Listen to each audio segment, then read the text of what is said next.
ఓం గం గణపతే నమః. శ్రీమాత్రే శ్రీ వారాహిదేవి నమో నమః. Welcome to our YouTube channel Sagantipati talks. కోరిన కోరికలు తీర్చే సుందరాకాండ పారాయణం 8వ రోజు పారాయణం. పానశాల. మరుక్షణంలో ఆ మహామహుని బుద్ధి పనిచేసింది. రామ వియోగంలో ఉన్న సీత అన్నపానాలు ముట్టదు, అలంకారాలు నిద్ర ఆమె దరిచేరవు.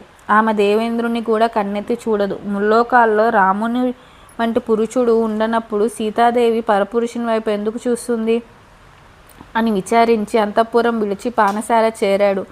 ఆటలాడి పాటలు పాడి నాట్యం చేసి తెగ తాగి అలసిన నారీ జనం కొందరు మద్దెల మీద, మరికొందరు పీటల మీద, మరికొందరు తివాసీల మీద పడి నిద్రిస్తున్నారు.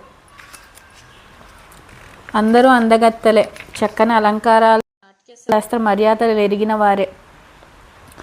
హాయిగా సంయోగ సుఖంతో అలసి సుఖంగా నిద్రిస్తున్నారు. ఇందరు స్త్రీల నడుమ గోగన మధ్యంలో వృషభరాజులో ఉన్నాడు రావణుడు.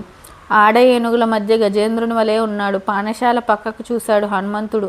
దొన్నపోతుల, అడవి పందుల లేళ్ల మాంసాలు పోగులు పోగులుగా ఉన్నాయి. వెండి పాత్రల్లో, బంగారు గిన్నెల్లో తింటూ విడిచిన నెమళ్ల, కోడిపట్ల మాంసాలు, సగం సగం ఆరగించిన చకోరాలు, చేపలు, మేకలు, షడ్రసోపేతమైన వంటకాలు, పువ్వులు, పళ్ళు, రకరకాల మద్యాలు బంగారు కమండవుల్లో ఉన్నాయి. మనులు పొదిగిన వెండి చెంబులు, పానపాత్రలు, కొన్ని పాత్రల్లో సగం తాగిన మద్యం, కొన్ని పూర్తిగా ఆరగించినవి, కొన్ని ఇంకా ముట్టకుండా నిండుగా తొనికిసలాడుతున్నవి.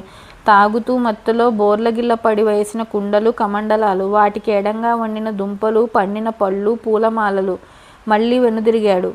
అక్కడ స్త్రీ చీరలొకరు చుట్టబెట్టుకుని వస్త్రాలే వారు ఒకరినొకరు దగ్గరగా కౌగలించుకొని నిద్రిస్తున్నారు. మధురమైన మద్యపు వాసనతో మంచి గంధపు వాసనలు కూడా మేళవించి ఆ భవనం అంతా వ్యాపిస్తున్నాయి. స్త్రీలు కొందరు నీలిరంగు వారు, కొందరు నలుపు, కొందరు బంగారు మేనిఛాయ, అందరూ పద్మలతల్లా ఉన్నారు. ఆ దశలో ఉన్న స్త్రీలను చూసిన హనుమంతుని మనస్సు పశ్చాత్తాపపడింది. అంతఃపురంలోని నారీ జనం పైగా ఆచ్ఛేదన లేకుండా ఉన్నారు. పరస్త్రీని చూడడమే పాపం కాగా ఈ స్థితిలో చూడడం మరింత పాపం.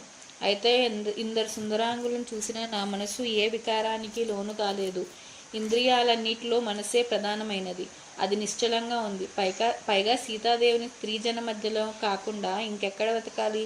స్త్రీని వెతకడానికి అడవిలో లేళ్ల గుంపల మధ్యకు వెడతామా? నా మనసు నిశ్చలంగా నిర్మలంగా ఉంది కనుక నాకు పాపభీతి లేదు.